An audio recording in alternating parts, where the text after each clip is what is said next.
Hello viewers, 17 ইঞ্চি rechargeable charger fan কীভাবে fitting করবেন তা আজ দেখা দিচ্ছি। প্রথমে আপনারা ব্যাক কভারটি খুলে ব্যাটারির লাল তার, কালো তার দিয়ে দেবেন। এরপর ব্যাটারিটা ভালোভাবে ব্যাক কভারের ভিতর ঢুকে নাট দুটো টাইট দিবেন।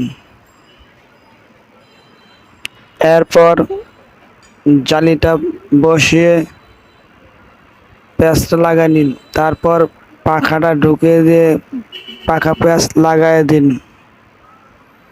এরপর সামনের নেটটা বেল দিয়ে ভালোভাবে টাইট করে লাগাই নিন।